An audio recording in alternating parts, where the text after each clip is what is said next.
Welcome to Conversate, a podcast where we engage in conversation.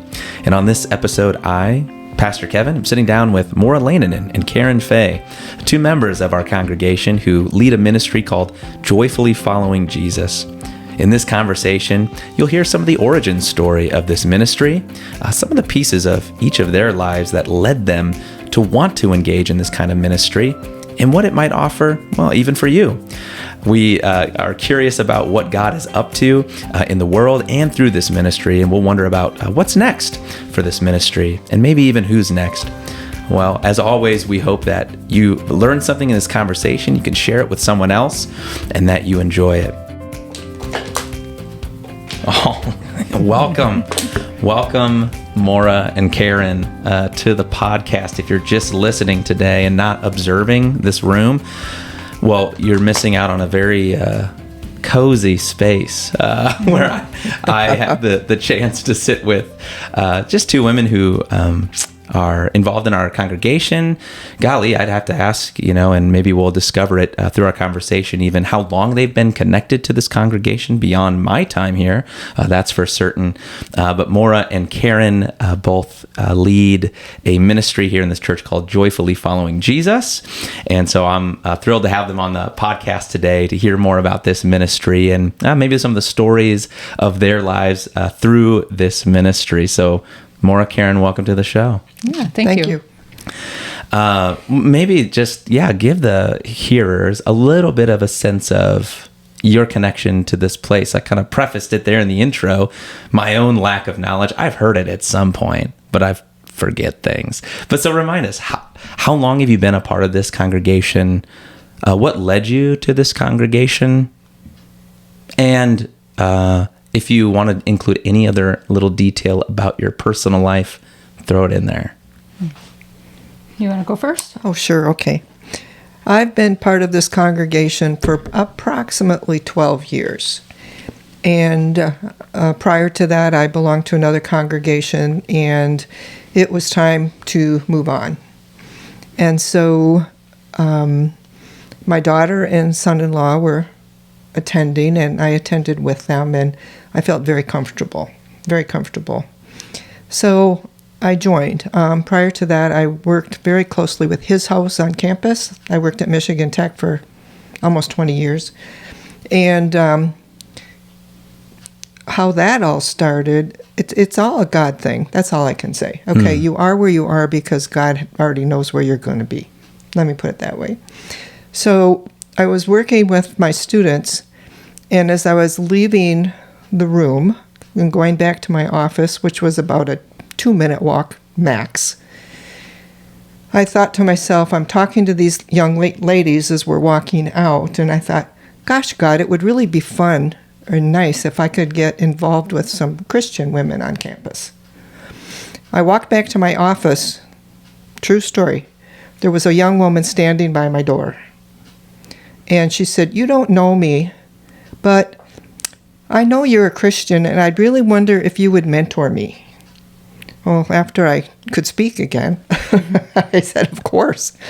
And so that started many years of me mentoring the His House women on campus, primarily the young women who were actively pursuing leadership roles. And after I was doing that for a while, one of my own students came up to me and said, "I see you at the library every week with whomever it was at the time. Do you mentor men too?" I said, "Well, I never have." He says, "But I'd really like if you'd sit down with me once a week and we can just chat."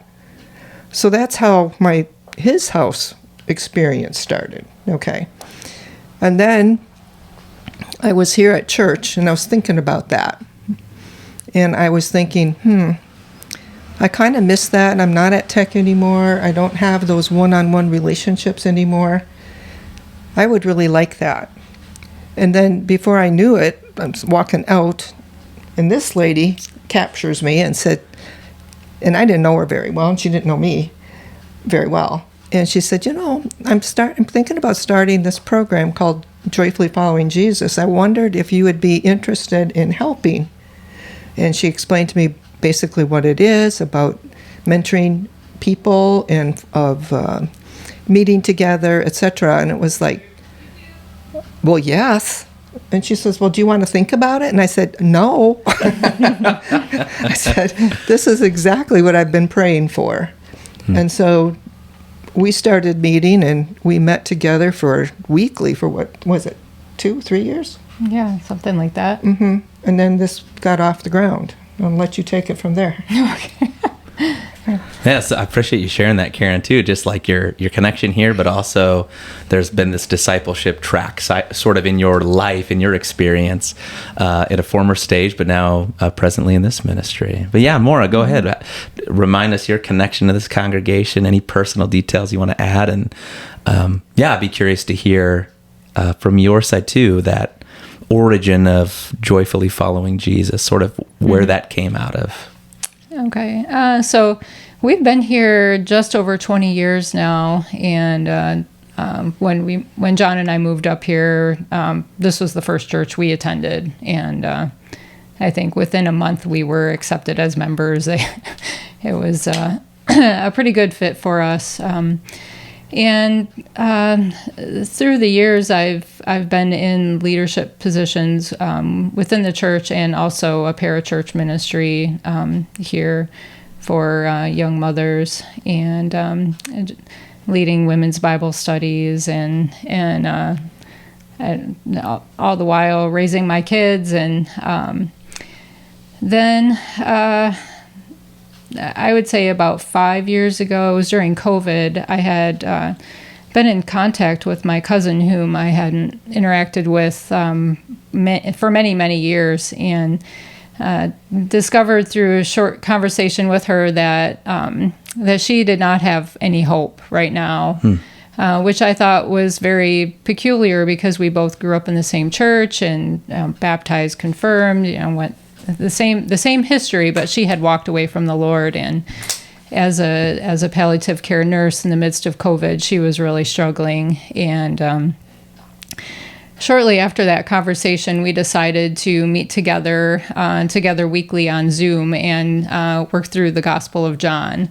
And it was just a wonderful thing to see her life transform. One of having little or no hope to just being filled with joy, and seeing how the Lord has been at work in everything, from early on in her life to the present. And that was pretty cool for me. When I first started meeting with her, I wasn't really sure if I was qualified to do it. I didn't know if I knew enough, and I did know enough, and God definitely provides what is needed when you're ministering to someone. So I met with her for just about 3 years on a weekly basis, and and at the same time that I started meeting with her, Pastor Aaron began offering a discipleship training class, and so I participated in that for, I think he did that for about 3 years. And so that kind of just increased my interest in discipleship. I'm an encourager and love to encourage people, and discipleship is just a good fit for me. And as we were going through the training, and I'm trying to understand what's being taught, and it's the biblical basis of discipleship, but I'm a practical person, and what does that look like? And so I started putting together some material from all sorts of studies that I'd been doing over the prior years, and then in the fall of 2023, I think it was, the Lord gave me the idea to put together this women's program, I guess. So we still struggle as to what to call it, but women's discipleship group, I'm not sure. But anyway, I ended up writing, definitely with the help of the Holy Spirit, a 12-week curriculum on what it looks like to follow Jesus. And in January of 2024, we ran our first semester, I guess, and so it's been it's been just an incredible learning experience, and a huge joy just to walk alongside other women, like with Karen and Nicole. I met with her, with the three of us met for some time, and discovered that, one-on-one is good, but when there are three people or more, it's even better. The energy is just so much increased, and thoroughly enjoyed that, and wanted to give that experience, or the opportunity for that experience, to other women in the church and in the community as well. So, the other thing that I just want to add with having three or more is that somebody's always having a bad day, and with the other people coming with them, somehow it doesn't seem quite so dire. Yeah, that's an interesting insight there. And it sort of connects to a question that I was interested to ask. You can name a group, whatever you want to name it, right? And the group is about following Jesus, but not just following Jesus, joyfully following Jesus. How did that become part of the language of this group, or what role does joy play as you meet together? Joy is what it's all about. How can you follow Jesus and not have joy? I don't know. Joy has been just a big part of my heart for many years, and as I have learned more, not only in my head but in my heart, and have experienced God's goodness in my life, it results in joy, and so I just want to share that with other people, and let them experience that joy, and the joy isn't just learning or memorizing a bunch of scripture. It's going out there and actually doing what God has called us to do, just loving on that person next to you, especially when it's hard, and when you are successful in doing that with the Lord's help. You're like, wow, I did that. I didn't think I could do it, and that's what we were made to do. And when we're doing the things that we're made to do, joy is going to come. And that's just a huge gift from the Holy Spirit.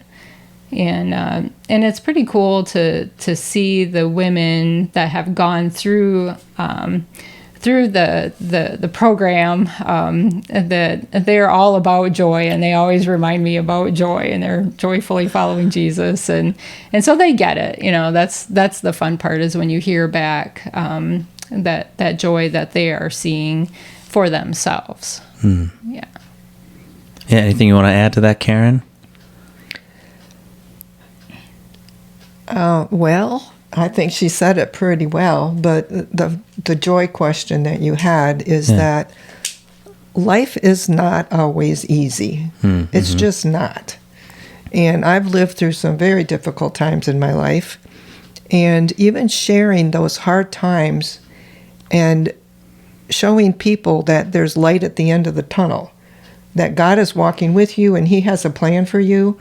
And I used the word dire before, and it's not, and it feels that way.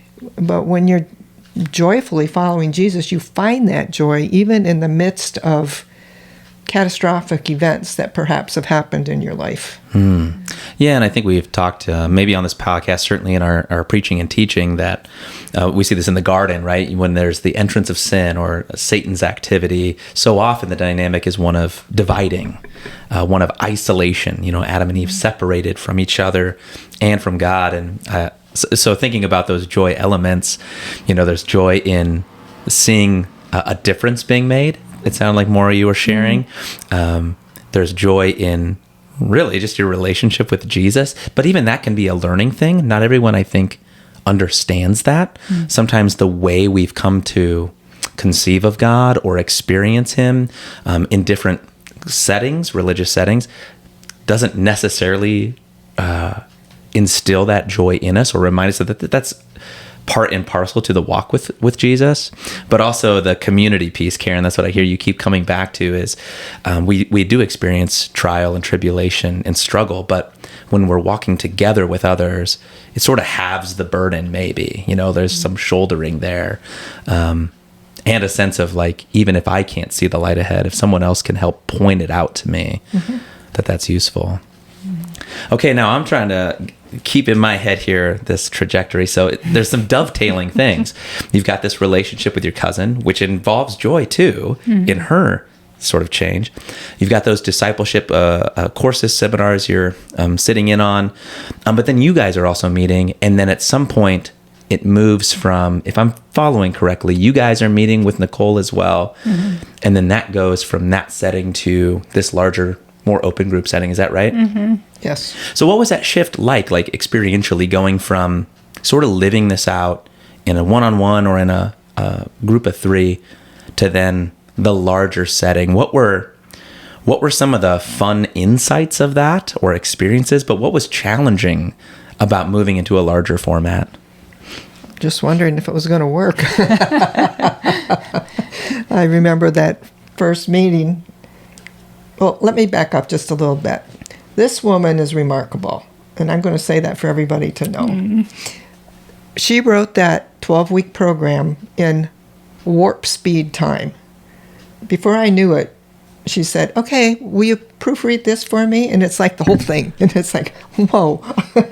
And it was wonderful, And I was able to read it and give some insight, and Nicole as well. And between the 3 of us, we kind of ironed out the rough edges, but 99.9% of it was due to this lady here. And so that made it not quite so scary when we went in prepared.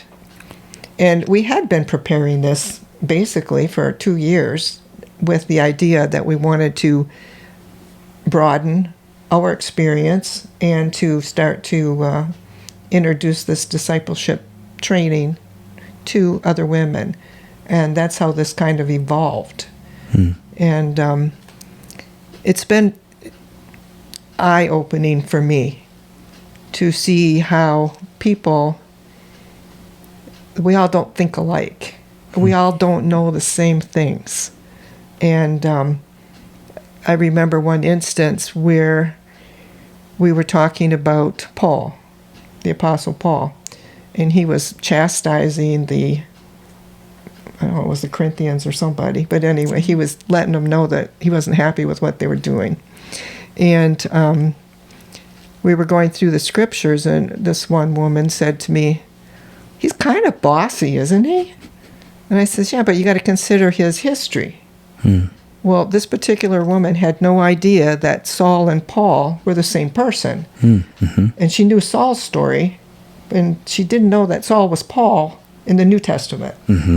And so that kind of thing has opened my eyes to the fact that we all don't know everything, and we're all learning, myself included. And it's nice when you have somebody that understands something, maybe mature would be a better word, a more mature person in a certain insight that you can lean on and learn from and find the joy there. Yeah, what about you, Maura, in that transition from a smaller group to then the broader experience with, a class? Well, I don't know if I hesitate to call it a classroom, but a number of women. What that first group was, maybe 12 or 16, somewhere in that kind of range. Yeah, there was a pretty good sized group. It was again, is this going to work? and it did. We definitely have learned quite a bit about group management, small micro group management, and I think that's an important yeah, component. that's I'd say the biggest component of our ministry is that micro group, where we have 3 to 4 women that go through the study together during our meetings. The groups are small, and that's intentional, so that each woman is almost compelled to speak, because there's only so many in the group, and you can't be quiet. And so that's been. Plus, they don't feel dumb asking questions. Yeah, like they might, like the woman I was referring to. In a large group, that may never have been brought up. And I'm not trying to put her on the spot. It's just a good example of how a small group allows you to say, well, gosh, he's kind of bossy, isn't he? Where in a large group, it's not, I'm not going to say anything. So those microgroups, I think, were a key component. Yeah, that's interesting. It's kind of a sweet spot, it seems like, because you talked earlier about the one-on-one not having the same kind of energy, but you get a couple more in, and all of a sudden there's way more energy. But to your point as well, Karyn, yeah, at some point there is a limiting factor there, and you cross a threshold, and all of a sudden it's like, well, it's not my turn to talk, or I don't have anything to say to this group, and there's maybe some intimidation in those larger group settings. They're going to think I'm dumb or something, where that's not the case, but that's how people are. Yeah, so this whole group comes together, and there is some whole group components or whole group time, and if you're hearing that sound in the background, that's just our friend in a truck driving by. We have high-powered headphones, so maybe you didn't hear that, but if you did, it's kind of like that episode. We were on location in New Orleans. But so there's the whole group setting, but then you guys break out into those smaller groups during your time together. Yeah, it usually starts out with an introduction with the entire group, and we would sing some songs and have prayer, and then break into our smaller groups, and then reconvene for the last 10, 15 minutes, and kind of share some of the insights that we came up with each other, each group. And then we would ask for prayers for each other, if anybody had any specific prayers, and then we would close in prayers with more specifics than the general opening. Yeah, the fun part of that ending recap time was that we would each group would share highlights of their conversations, and so sometimes there's a wide variety of highlights from the conversations, and I think the thing that the women appreciate is that sometimes somebody says something really good and the whole group gets to hear it. It just kind of bolsters their confidence in what they know and their faith and believe. And I think that is very empowering for people to be able to, not only, learn it, but to be able to speak it. And speaking it in a safe place in that microgroup is the first baby step. And then being able to speak it in front of the large group is even more powerful for them. And just gives them more confidence. We've had women who are pretty shy, pretty quiet, don't want to speak, and they've been speaking.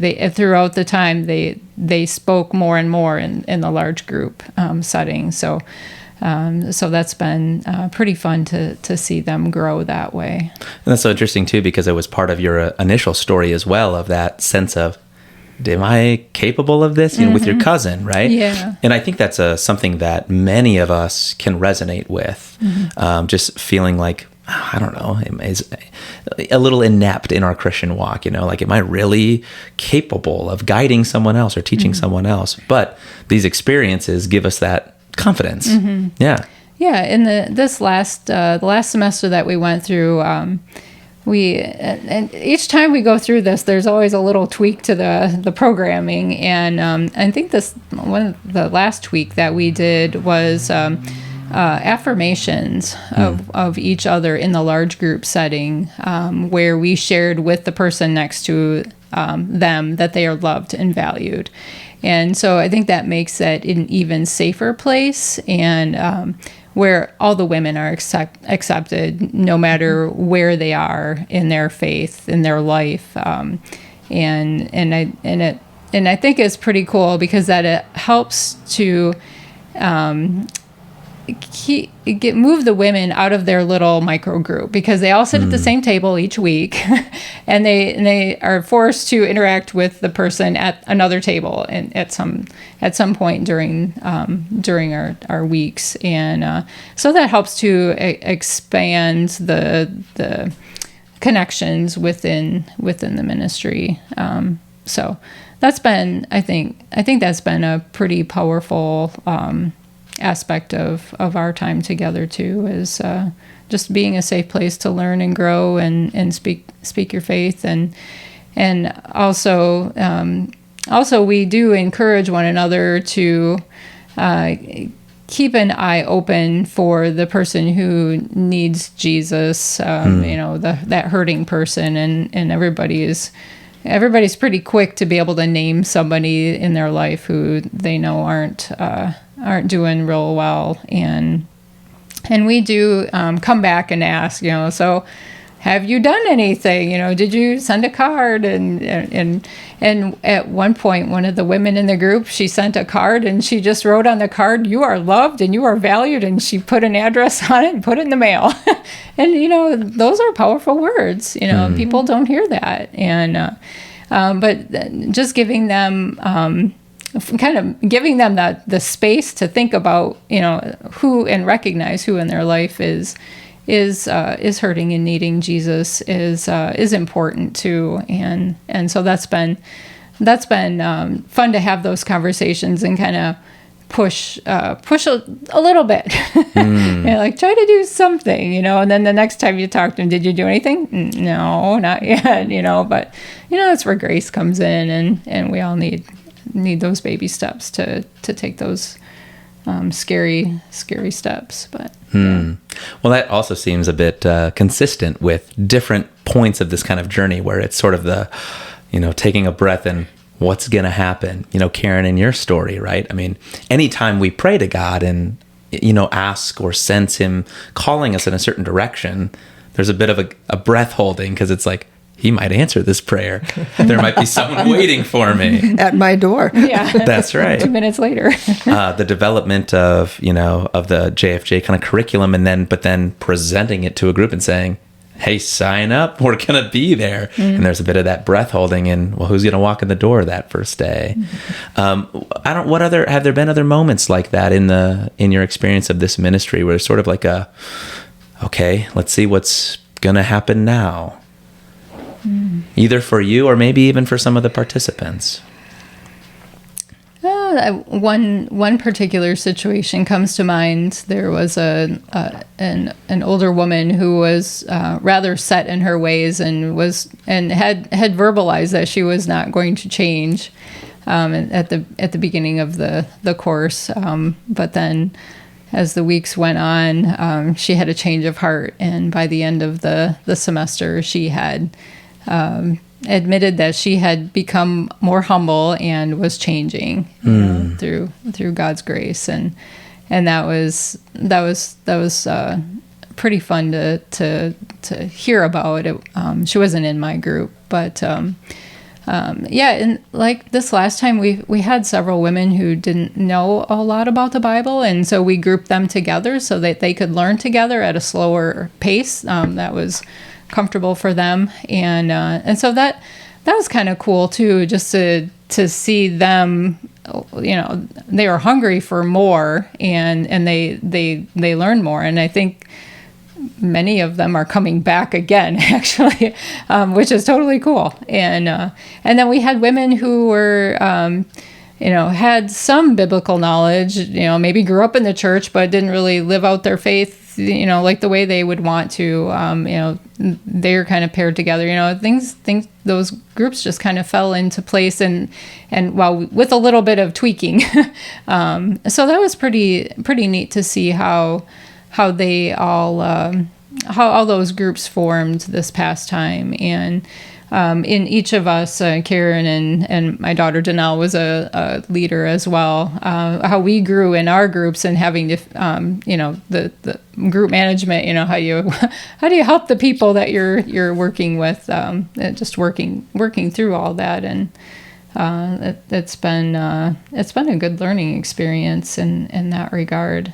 Another good learning experience was them asking a question that you had no answer to, even if it's about the Bible. And it's like, well, what happened then? And it's like, let's look it up. And either we would try to look it up there, or if we were pressed for time, or I would go home and start doing some research, and then come back and say, well, this is what I found out about this, and so we all learned, including me. Because sometimes the questions were something that were just like, I never thought of it that way, And so, again, meeting with the small group, people were willing to do that.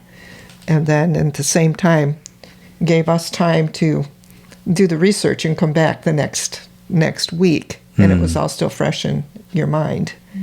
So I appreciated that because I learned a lot that way. Absolutely. And that's so helpful to remember too, because I think sometimes our apprehension again about like discipling others or sharing about our faith it's that, well, what if I get that question and I don't know how to answer it, you know? And the beauty of our faith is, it's not it's kind of an open note test. You know, that's what I tell our confirmation students. You don't, memorization's helpful because there might be those moments and times where we don't, maybe we'll never see the person again. And we don't have a chance to look it up and deliver the information. Or maybe we're in a season or something strikes us and that memorization helps to conjure something back up that speaks to us in that moment. But for so much of it, it's, you can just say, that's a great question. I don't know. Or those 3 words. Yeah, I don't know. Let's look it up. Let's figure it out. Yeah. Now, it sounds like through this, through JFJ, there's been just some tangible benefits. You mentioned, Karyn, some of it is just head knowledge, biblical information kind of stuff that people maybe never knew or had a false notion about, and discovering that's been useful for them. Sounds like there's been, some of that confidence building through sharing in the micro group and the large group. You talk about those steps. What are some of the other tangible things that you feel like have been a boon to people who have participated in JFJ? What are some of the other value pieces for participants? Well, and I'll just start with one instance where one of our ladies started, and to be honest, I wasn't quite sure how she was going to handle it. Okay, kind of quiet, and by the end of it, she had, through where she lived with people, she was able to lead another woman to Christ. And then when they were doing a Bible study, a gentleman came over and said, well, same thing with me. The guy came over and said, can't you lead me too? And he ultimately was baptized. And so it's, God has plans. And I personally have to remember that I can't influence those plans just because I think it should be this way. It's to open up your heart and say, okay, God, where are we going with this? I love that. Yeah.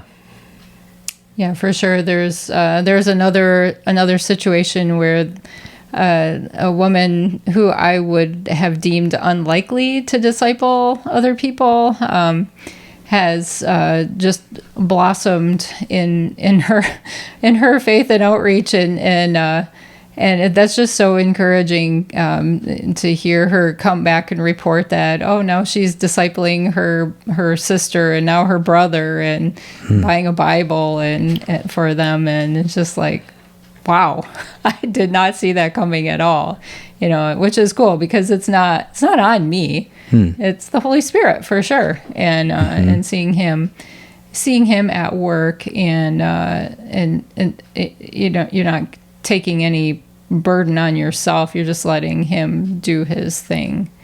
I think that's been pretty cool. And I think she's just kind of unaware of what's going on, which is even better yet.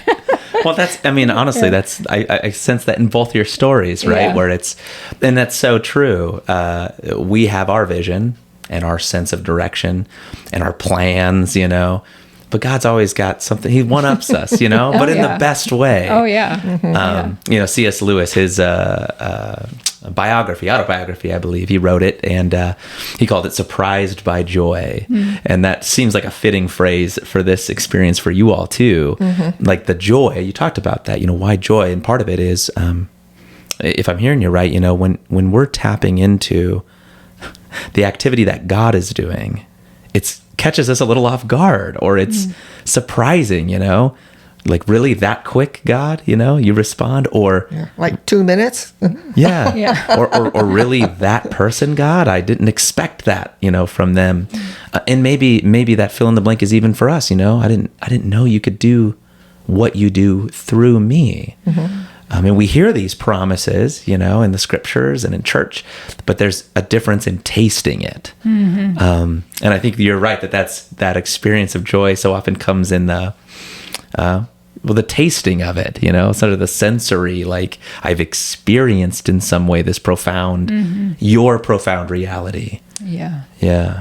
Well, okay. So as you talk about JFJ, I hear kind of a progression, like for people who are interested in it and maybe their experience of it. You can go from being, an outsider to say, hey, yeah, you know what? I'm gonna give it a shot.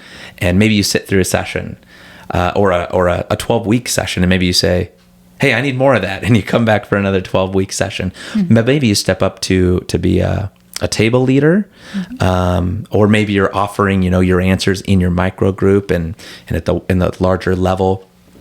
But what does it look like for JFJ? So that's kind of on the participant side, the growth. What's been the experience of, maybe from more the leadership side, the growth of JFJ, or what are some of those, even if God's going to come in and rearrange things, with his own plans, what's some of the vision for the growth of JFJ, or what have you already experienced in this place? I would say the biggest struggle that we have right now is what's next for the ladies. They're definitely hungry for community and greatly appreciate that. And going through the program twice is, I don't know, I'm guessing a max, but I do sense that there's something more needed, and that I think will be, that is my prayer is, Lord, what's next for them, for us. We do encourage them to come back and be like the small group leader, and we've encouraged them to take the curriculum and use it in their own personal lives with people they want to disciple. That and honestly, I would be tickled if another person would take it to their church. Actually, a lady that Karen mentors right now, disciples, is his house.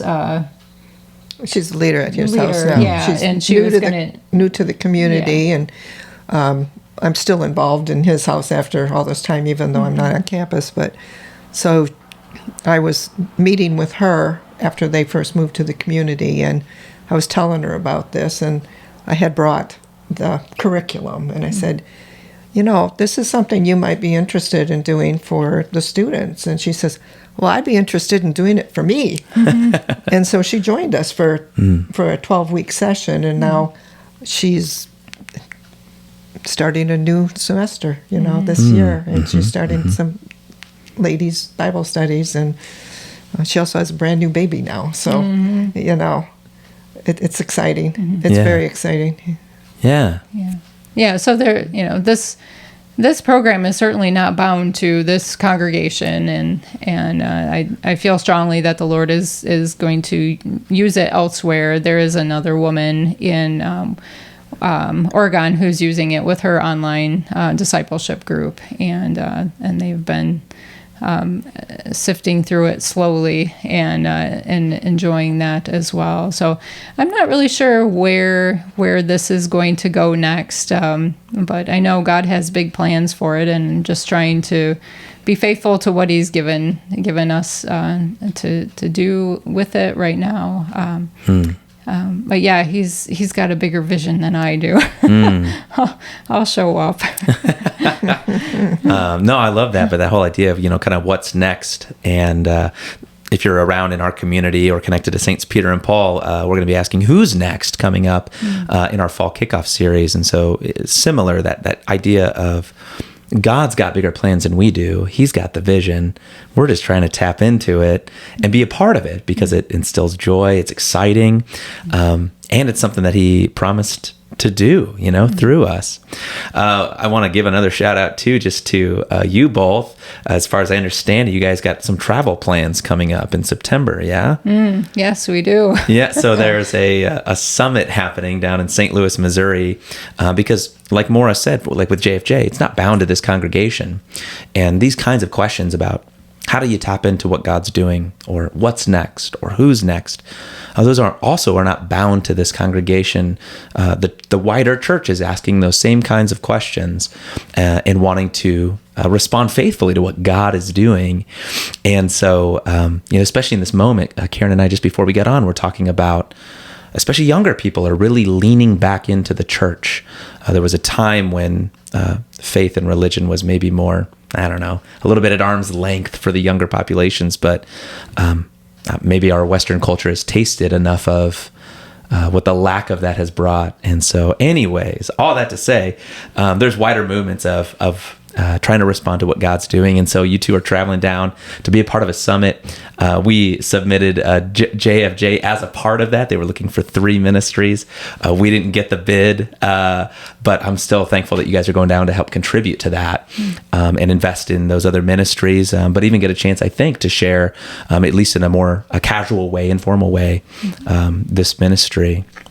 I think, kind of as we wrap up our conversation, well, 2 things. One, part of that previous plug and awareness to the wider world was also to say, if you're out there listening and you're like, hey, this sounds pretty cool, and there's this, setting where I think like a women's discipleship group or women's discipleship incubator or just community for women who are going through struggles and need to know that joy exists, I'd love to get my hands on that materials.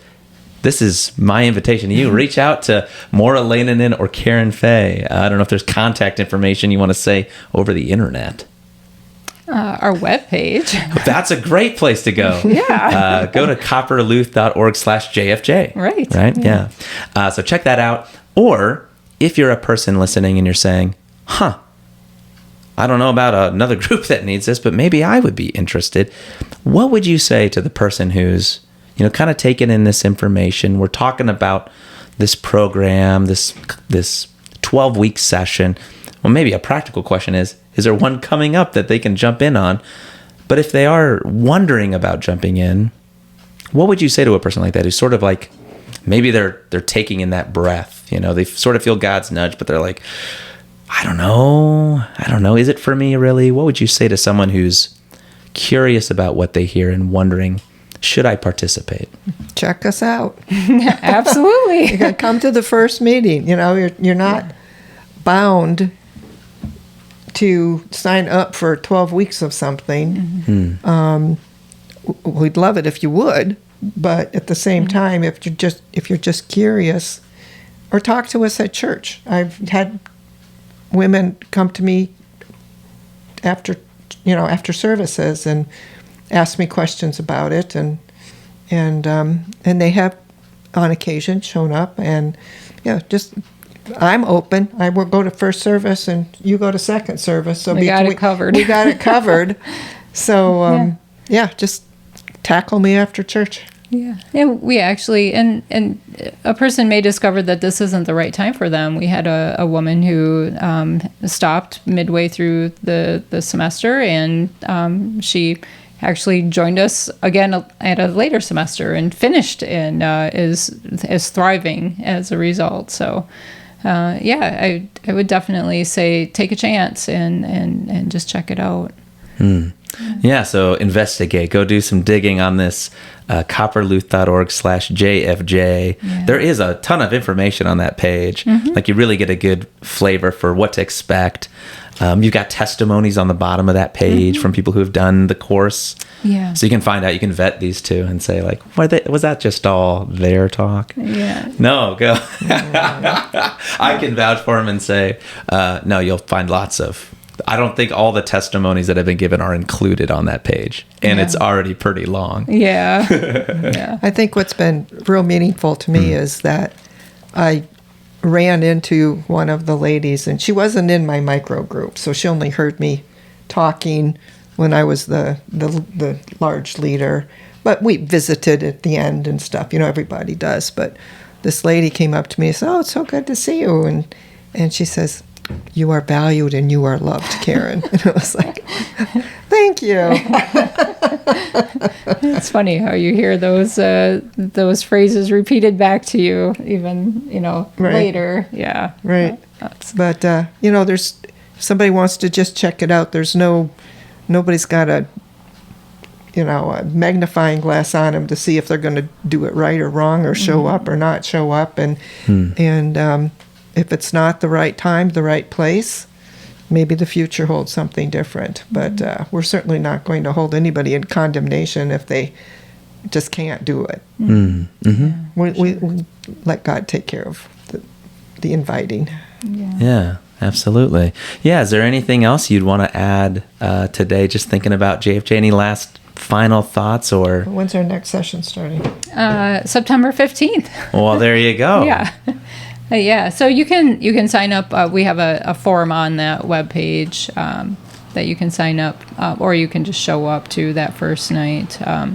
I think I'll have to double check, but we may be able to offer childcare if there's a woman who needs to bring children with.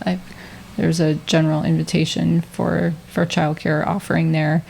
But yeah, I guess I would pray about it and just see if this is something that the Lord wants for you right now. It is just a great time of encouragement. God didn't want us to walk alone. We're to walk together in community and faith, and in that faith community there is much joy as we travel life together and all the ups and downs. JFJ, September 15th, Mondays at 6 p.m. Right. In the church, gymnasium, multi-purpose room, the big space. Yep. Very cool. Hey, thank you both so much for coming and sharing today.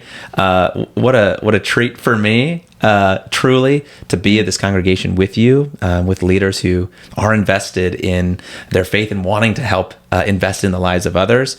And thank you guys both for creating this space for the women who have already journeyed with you and the impact you've had in their lives, and all the ones yet to come.